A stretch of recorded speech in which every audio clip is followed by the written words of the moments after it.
Hey everybody, Martyn at Flicking Feathers again today. I'm tying this Pearly Marabou Muddler. It's a fantastic pattern for fresh and salt water. Basically, everything eats it. Bass, trout, perch, and freshwater pike if you tie it bigger. And then salt water, I mean, great snook fly, sea bass, anything really that eats a bait fish will eat this. Just change the size. As always, we'll stick a materials list in the description, along with a link to the Patreon page for anyone that wants to support the channel, which will also get you access to the monthly fly tying classes and the recordings of them, as well as entering the giveaways. So I've got my hook and my vise, and in this case I'm tying it on a size 2 Gamakatus B10s. But depending on the species, I'll change this. I'll use this hook down to a size 10 for freshwater as well, and if I'm going into the salt for bigger species, I'll tie it on an SL12, and you can get right up to a 4.0. I've just run on some white Danville's flat wax nylon, and I want to grab a nice marabou feather. I'm using a blood quill, strong marabou, and what I like to do is I come up the feather to the point where the feather barbs start to shorten, but there, and just pinch the tip out.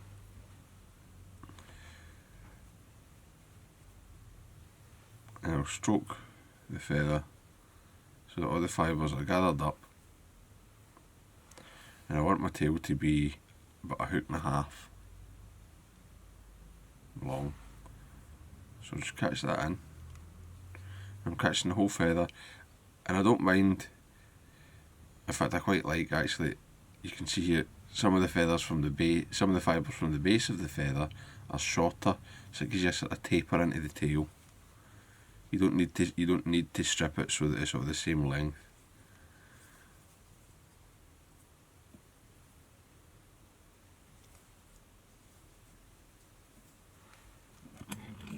Now tie that off and trim it the length of the body.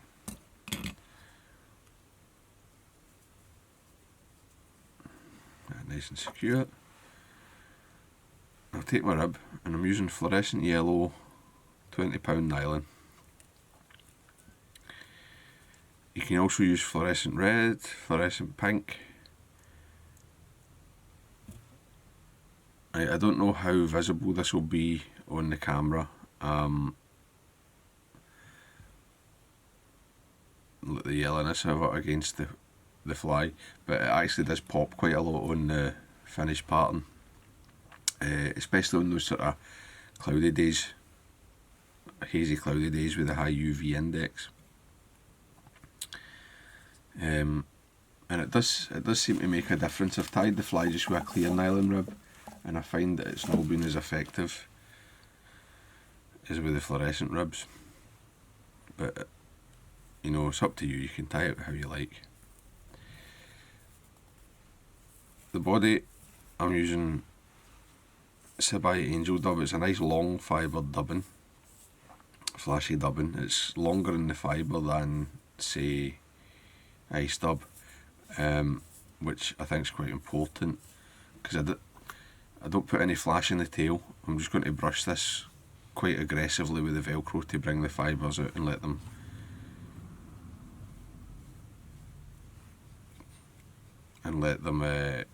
bring some flash towards the rear of the fly. So I'm dubbing back first of all. I'm going to put 2 layers on, and it will look quite fat initially, but once I've brushed it, or this dubbing fibre will come out and have a really nice effect. A wee bit more, not much.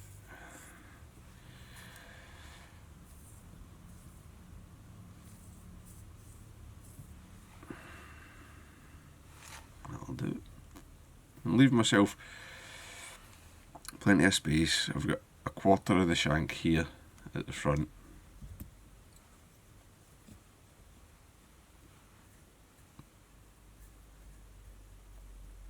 Just get that Marabou untangled from the rib. Take a full turn at the back, and then I'm going to work my way forward.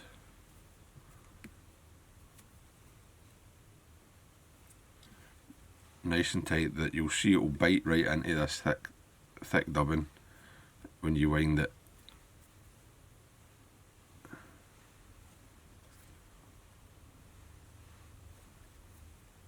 There's a fifth. Take a full turn at the front as well. And I'll tie back over that full turn, locking it in place. Trim that away with my side cutters so that it's flush, and I'm no blunting my good scissors. Now, get my Velcro.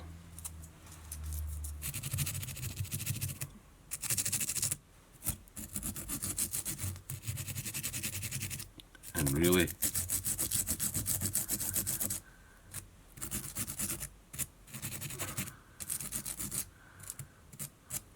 scrub it.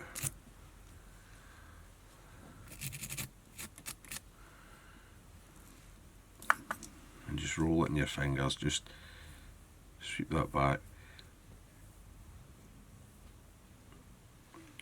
And that's why you put the rib so tight, so you don't get a gap. You've got to really pull it tight, because you've got to thin down the body. You need to pull it until it bites to the core, basically. And actually, once that catches a few more fish, or a few fish I should say, this will get even sort of stragglier, and the pearl will come right back to the tail. It's a very nice effect. It catches loads of light, and it moves a lot in the body.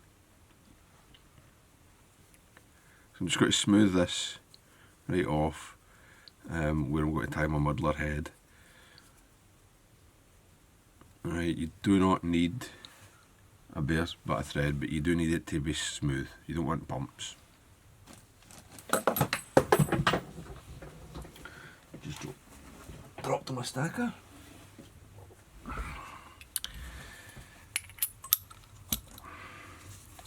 Just using white belly here. You can change the head colour if you want, chartreuse and all that's good, but primarily I just stick with white for myself anyway.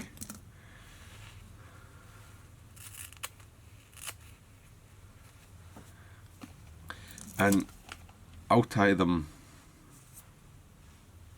different different thicknesses ahead. Some of them will put heavier heads, some of them are a wee bit finer. It gives you options for buoyancy, and when you feel you need to push a bit more water. You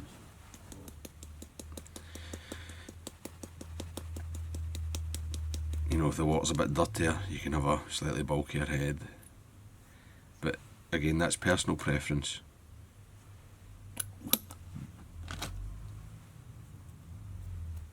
So I've stacked my hair, I've cleaned it as well. I'm going to offer this in so that the back tips of the deer hair are coming to the tie-in point. When I spin the hair, it will sort of pull in a wee bit, and you'll end up with a collar sort of like that. Right, but if you want that collar, you need to leave it longer before you spin. So 3 wraps, pull, and it will spin for you, just like that. You don't need to do anything fancy. Once you've cleaned your hair and you've got a smooth base, it will just spin. Right, spinning deer hair is dead easy. I know folk like to tell you it's difficult in magazines and books and all that, but it's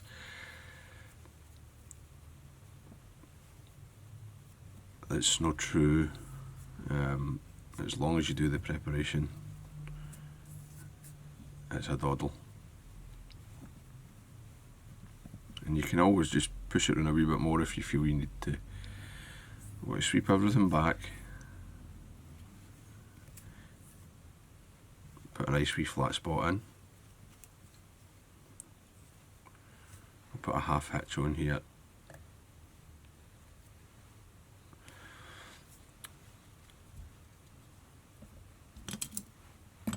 And another one.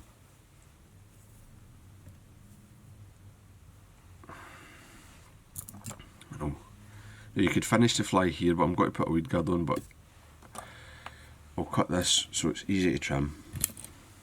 I'll take it out of the vise. I hate to trim a muddler in the vise. And I'll just come round. And again, the shape will be set up to yourself.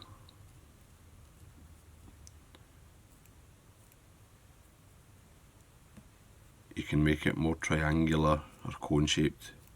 You can make it blockier.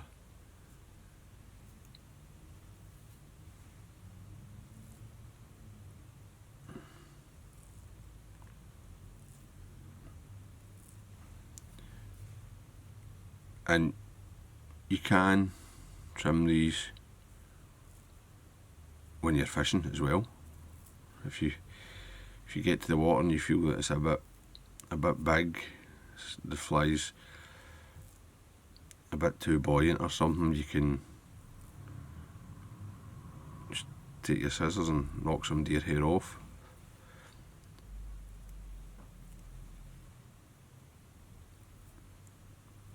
Or if you've not got it even and it's tracking to one side, you can take some off the fat side. Anything like that you can always fix on the water.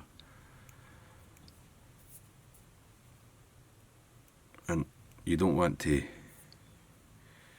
spend hours on these, trimming them. Just get them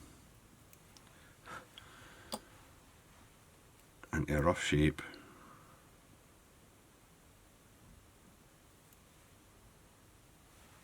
Knowing when to stop's a good thing. That'll do me.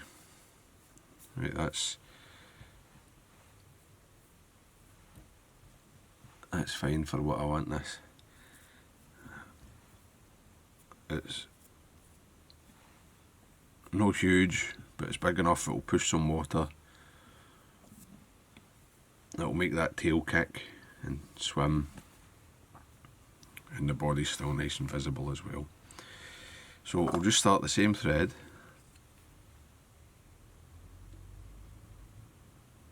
Don't worry if you trap a couple of bits of hair. It's hard not to.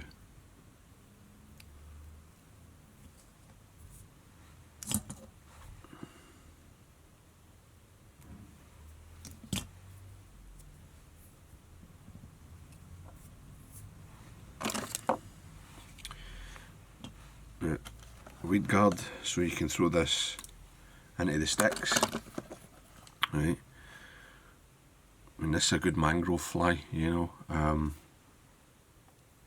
and you need to be able to confidently throw it up in there without snagging. So a weed guard is important, I think.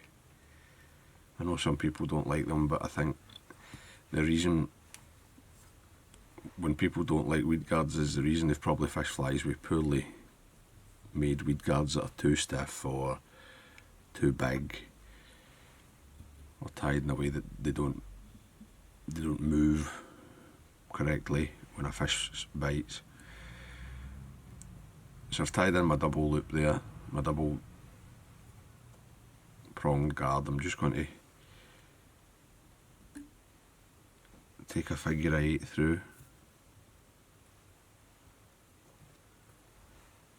just to make sure it's open. And this is £25 fluorocarbon. It's the real Fluoroflex I'm using. £20 hard mono is fine, but I don't see my spool at the moment.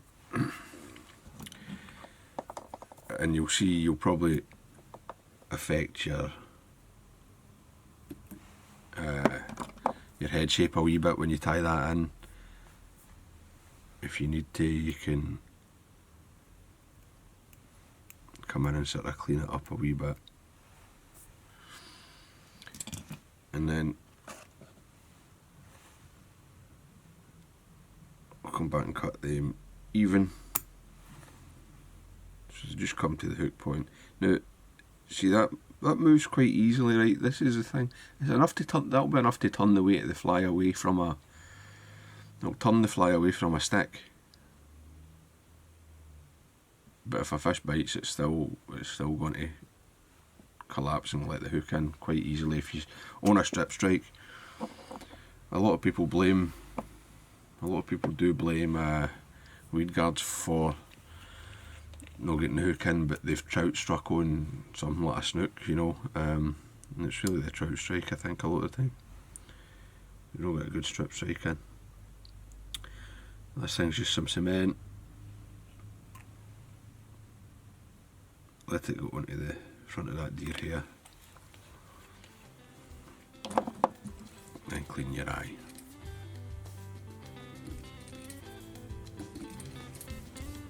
And that's the fly done. It's quite an easy tie, really. So I hope that was useful. I hope you enjoyed it. If you did, please give me a thumbs up below. And I'll see you for another video. Tight lines, guys. Bye.